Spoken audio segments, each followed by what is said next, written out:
It is a beautiful day right here, and it is Wednesday. You know how we do it on Wednesday. It is midweek, and of course, so many things happening around the world and in Nigeria. This that time where we bring you to speed with the headlines, reaching you live and direct from the Federal Capital Territory, Abuja, Nigeria. My name is Ramsey Enoch, and of course, Anthony Nwokolo is right here, and Michael Ekenedilechukwu is right here. Good morning. Good morning, Ramsey. Good morning, Michael. You guys are looking sharp this morning. You too. You're looking sharp too. Is it because the strike was suspended? But it's just 5 days, so Let's pray. see what happens Let's see after what 5 happens. I think Edun is he on hot seat? I don't know. He's on hot seat. I think not just Edun. I think all the federal government is on hot seats because NLC is Akpabio not too backing. is on Yes, hot it's on seat. hot seat. Akpabio is on hot seat. Everyone is on hot seat. Well, it also I felt very bad when the National Assembly intervened and they couldn't do anything.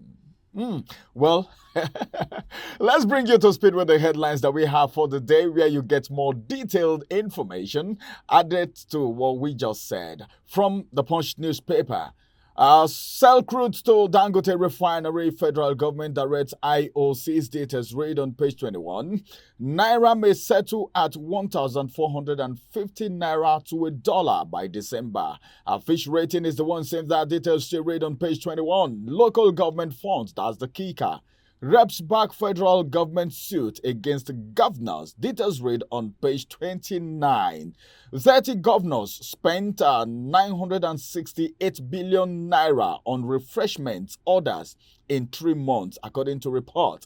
If you want to know more about that, just pick a copy of the Punch newspaper. I don't know what they are spending that much on. 968 billion naira on refreshment. Who are they refreshing? Is it the people in the state? Is it Nigerians? Well, details you can actually get on the Punch newspaper, page 31. And then the big story said minimum wage talks. That's the kicker. Labour considers 100,000 naira as Tinubu issues ultimatum. Then one right to that story, and it says President orders minister to calculate costs. Labour gives 1 week ultimatum. Details read on page 2. I think Labour have tried. The push is heavy. The push is thick. I saw in one of the papers this morning when they were saying, well, why should they shut down power? And I was like, come on. It's like these people are underrating or undermining the powers of the Labour. Well, everybody is part of it. If I begin to think of what happened at the NNPC tower yesterday, I was like, wow, these guys got power. More still coming from the Punch newspaper this morning. One killed 50 miners trap as pit collapse in Niger. This happened in Oyo State lately, and we're like, hey, come on, something should be done about these miners. And nothing has been done, and it's still happening in Niger State. I think quickly they should do something. And finally, from the Punch newspaper, a police hunt for tenant as landlord dies during rent face-off. This is one big problem in Nigeria, the problem of housing deficit. A lot of people don't have where to put their head, and the cost of rent. I don't know, when dollar increased, house of rent also increased. Everything increased, skyrocketed. I don't know what happened, but then maybe later you can get details of that on page 5 of the Punch newspaper. And that's going to be the size of the headlines from my end this morning as I hand you over to the capable hands of Antonia. Thank you, Ramsey. Away from the Punch newspaper, let's take a look at the Daily Times newspaper this morning. And the big story we have here, the kicker says, NLC TUC industrial action. Finance Minister to present templates for minimum wage today as Labour suspends strike. We'll have a rider underneath. We won't accept paltry increase on 60,000 naira. Labour insists. And the details of that's on page 4. This is so beautiful to see that the NLC means business, and the Fed, they are getting the response, at least the actions are showing that they're getting the response that from the federal government. Since the finance minister has today to present the template, let's see what he comes up with and how it will also be implemented. And the Labour also insisting that they will not accept any little increments. So don't come and give us 3K increments, 5K. We want to see something tangible. Yes, this is really beautiful. Moving on, Tinubu names Atera Road N20 after Wole Soyinka in FCT. Details of that on page 4. Senate stamps Labour over national grid shutdown, disruption of Hajj flights. That's on page 4. And And I heard that light has been restored in some places. Though in my area, we do not have I light had yet. light. I had light all through the night until this morning. Oh, I that's left home beautiful. Where and the is your light was area still in the on. FCT? Is your area in the FCT? I'll relocate you You relocate me to to where? where the light Oh, is she's not in shining. FCT? Okay. What do you mean by that? Those of us in FCT had light. She's in FCT. We're just kidding. Yes. All right, moving away from that, INEC extends registration of voters in Edo and Ondo State. That's on page 18. And on page 2, Nigeria backslides on fiscal transparency, ranks 92nd in Open Budget Survey Global Index. That'll be all of the headlines from the Daily Times newspaper. Over to you. Why would you have to pause before you just said that? It wasn't shocking to you. Sometimes seeing things like this, See, our ranking, and all of drama that, everywhere. It just breaks my Drama spirit. everywhere. It But just breaks my spirit, honestly. I'm well, short of words. So let's take a look at the headlines on the paper. There's so many Michael records that has. Nigerians are breaking. They're also on Yes. the top list of Nigerians Yeah. that are molesting journalists. I said that. That's actually They are- particularly they are- trending in West Africa, the ones that deal with journalists. Trading in bad things. Yeah, bad things, Oh my you know. God. Hmm?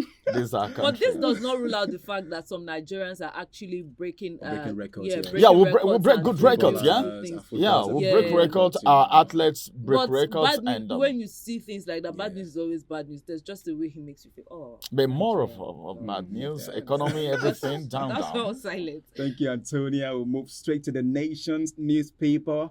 The kicker says strike. House of Reps attacks Labour. You can get that news on page 3 of the Nation. There is a down story. Grid shut down criminal. That's House of Reps saying to Labour, grid shut down criminal.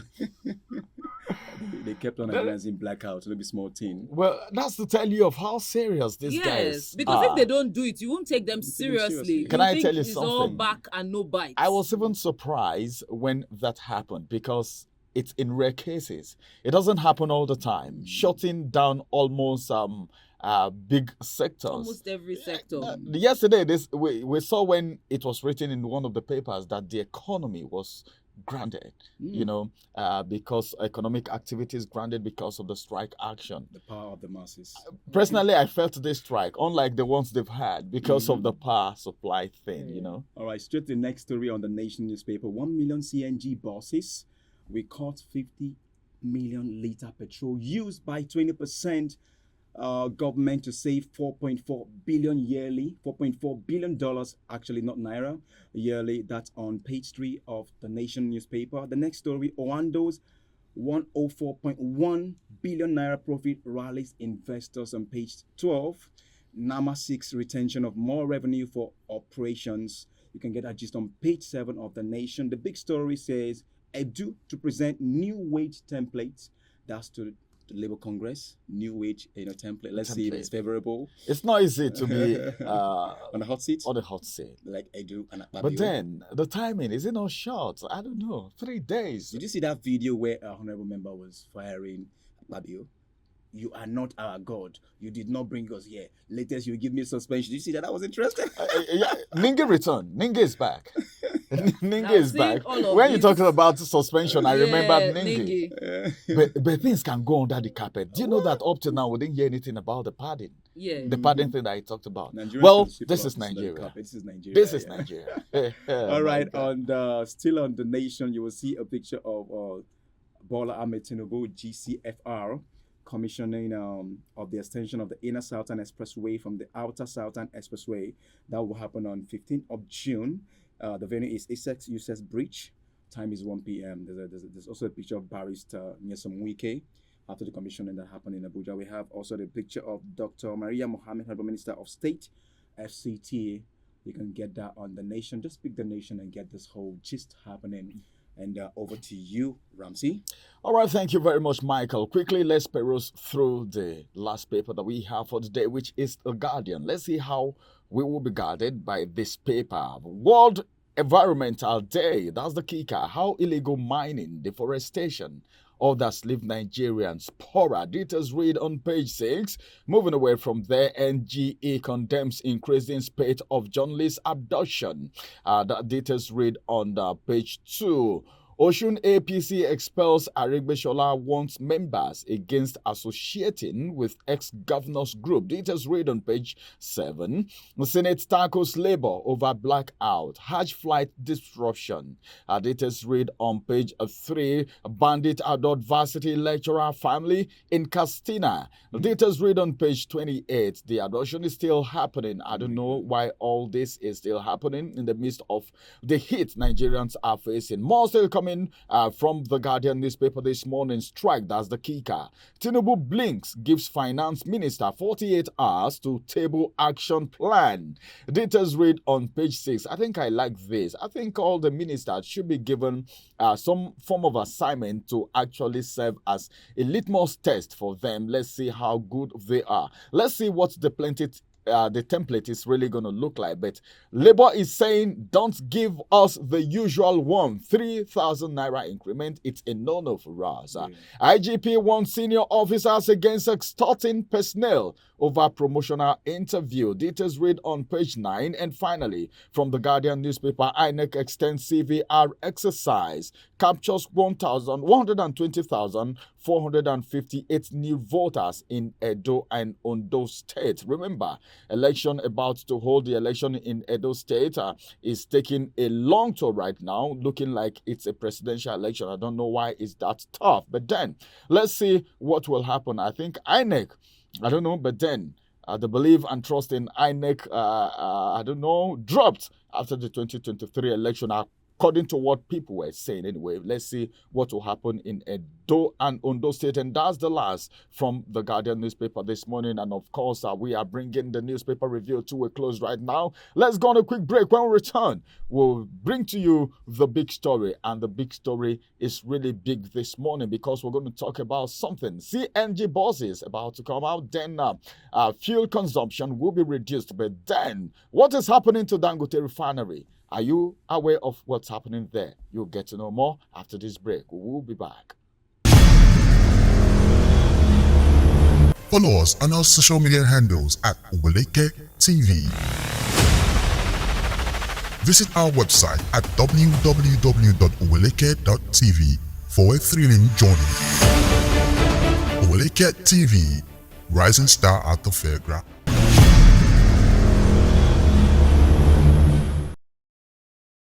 Hello and welcome back from that break. It's still Outnumbered live on your screen, reaching you live in the red from the capital city of Nigeria, Abuja. Well, we want to talk about something very serious this morning. Antonia and Michael, so serious. In fact, we're talking behind the camera and everyone was like, hey, come on. This is what we were clamoring for. We needed a refinery. And everyone was like, hey, come on, what's going to happen? Our refineries are not working. Dangote is coming up to do something. Dangote actually came up and he did something and the refinery was built. But now, the problem is crude. We were made to understand that we have crude in Nigeria and it's been exported before now, refined and imported back to Nigeria, being sold to Nigerians. But now we have a refinery here and the problem we have now is crude.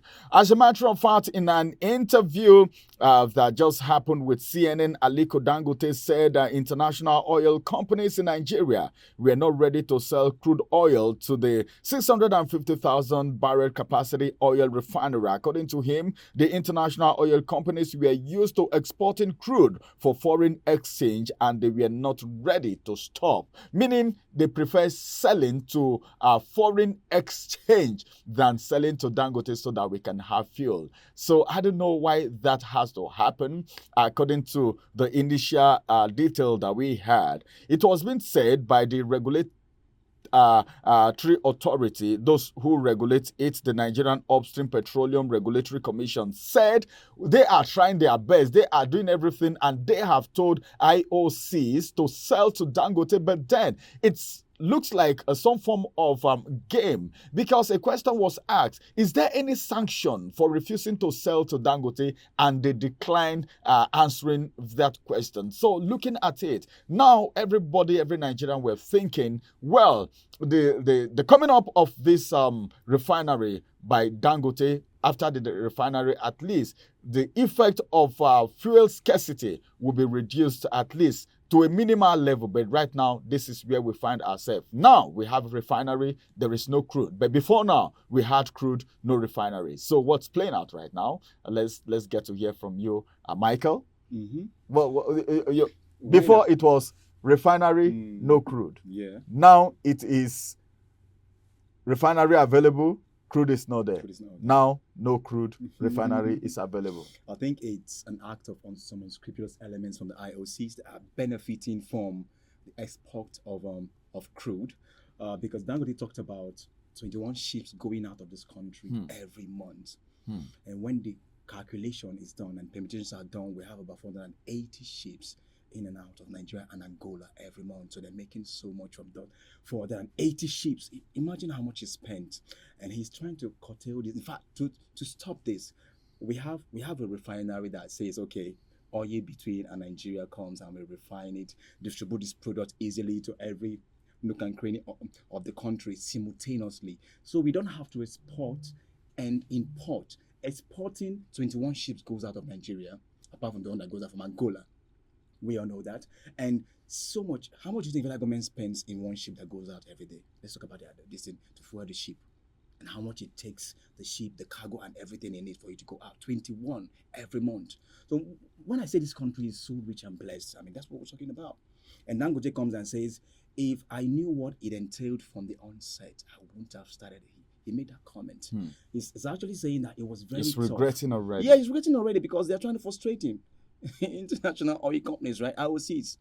Because why would you not want to, sell crude to him? And the federal government they had to compel you to do that. That's because you're gaining and you don't want to stop again. That means corruption is in every level of this country. And those in the oil and gas sector will always tell you that, hey, we are the backbone of this country. We are doing well. Ask those in Pengerson, ask the union, they'll tell you the reason why they are, in organized labor is because of the underlying. In fact, there are companies that that if you work in this country, poverty is gone forever. And oil and gas sector is one of them. It's a lot of eyes. I mean, Dangote talked about 21 million barrels of crude oil from Nigeria every month. That is adding to 21 ships of crude. No longer to go to Europe. That means Europe will have to be coming. If they need oil from our crude, they have to come. So they have to pay us to come, not we doing that. So inevitably, he's saying that I'm cutting costs, I'm boosting the economy. This is the major fundamental problem that we've had. Sometimes we find out that there is no fuel and it grapples the economy. And being privileged, African richest man, he's coming to say, hey, I did not even know that it is going to be very tough. I didn't envisage that, but now that we're here, we want to make it happen. Give me all the support. He's taking the federal government. It's not begging the federal government for his support. This just goes to show how some Nigerians, no matter how we come on here every day to talk about the plight of Nigerians and how we appeal to the federal government to actually see to it that things get better, there are some persons that enjoy whatever situation, that are benefiting directly from whatever harsh situation Nigeria is experiencing. Absolutely. Because one would, when one would see the resumption of Dangote Refinery activities, everybody will be happy that at least we now have something of our own, and the cost of fuel would definitely reduce if we start refining by ourselves. But now seeing that some IOCs are refusing, and just Dangote also mentioned in that interview that the NNPC has been doing their best. But then there are some international oil companies that, if you add yours, do you understand? Little drops of water, they say, make a mighty ocean. If you add yours, it will go a long way to help. But why are they refusing? Because it will benefit them more from exporting, rather than giving to Dangote, because it's just in the same region, more like you're not doing any foreign exchange, you're just exchanging within Nigeria. So it's so sad to see this. How much more now? This now brings us to other aspects of Nigeria, other things, other issues that we have.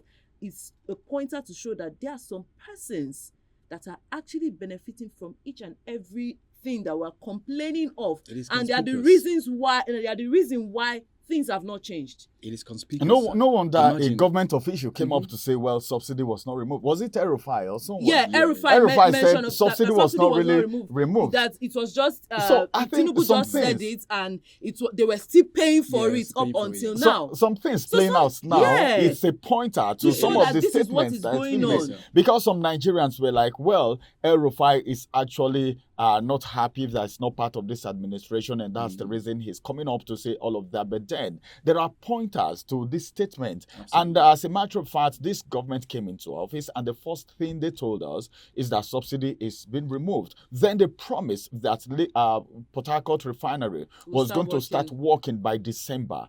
From December, they shifted it to January, and they shifted it to February, and up till now, we've not had anything. Then Dangote came up to give us a refinery, and now he's having this issue, and the federal government is waiting until now to say something. I think the regulatory body have not done much for me. They've not done what they are supposed to do, because from the onset, when Dangote started building these refineries, I felt they should have gone ahead to put everything in place so that this refinery can get running immediately, can start running, working immediately. And to because be a smooth sail. yeah, smooth sail. Yeah, One of the imagine- major problems that we have in this country is fuel scarcity. scarcity. And if fuel is scarce, it affects every other thing. And at the end of the day, the actors are doing what they are doing, then the common Nigerians are the ones facing the heat at the end of the day. So I think what they should do now is to make sure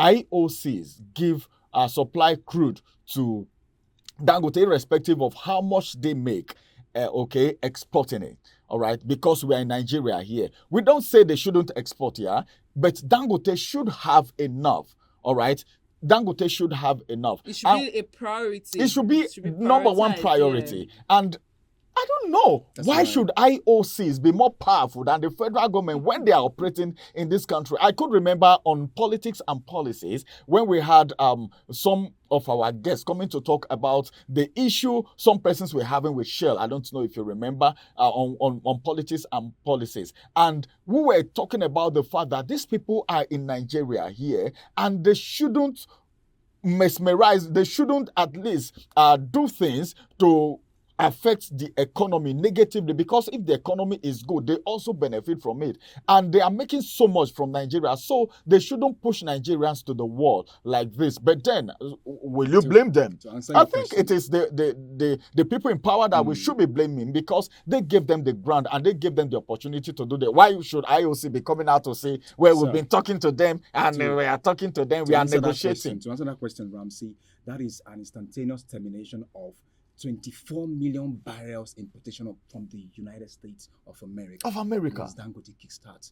Instantaneous termination. It's after mentioning that. instantaneous So, one. so if it is instantaneous, that means the instantaneous, the gains they've been ravaging on feeding fat in Nigeria, driving on convoy, people that have putting the country into more feeding and more fat. debt. Stop. Debts. You understand? And somebody asked Dangote, just have you started recently we gaining? saw how But is that much not the selfishness? the president Is that not borrowed. selfishness? Is that not greed? See these people chilling in expensive restaurants. They are feeding while Nigerians, indigenous are feeding poor. You see them. They don't chilling. even go to the market, so they don't know the price of commodities. They don't go. They have people who. Well, we who can't are there. finish talking about Nigeria in just one day. So let's just put a peg to the talk right here, because time is already up. But then this is what is happening in Nigeria, and it's good that you are now aware of what's happening, the fuel scarcity and everything you're going through. This is part of the reason why we are facing all of this. And all these details you can get only on Oweleke TV. So just go subscribe to the YouTube channel, Oweleke TV.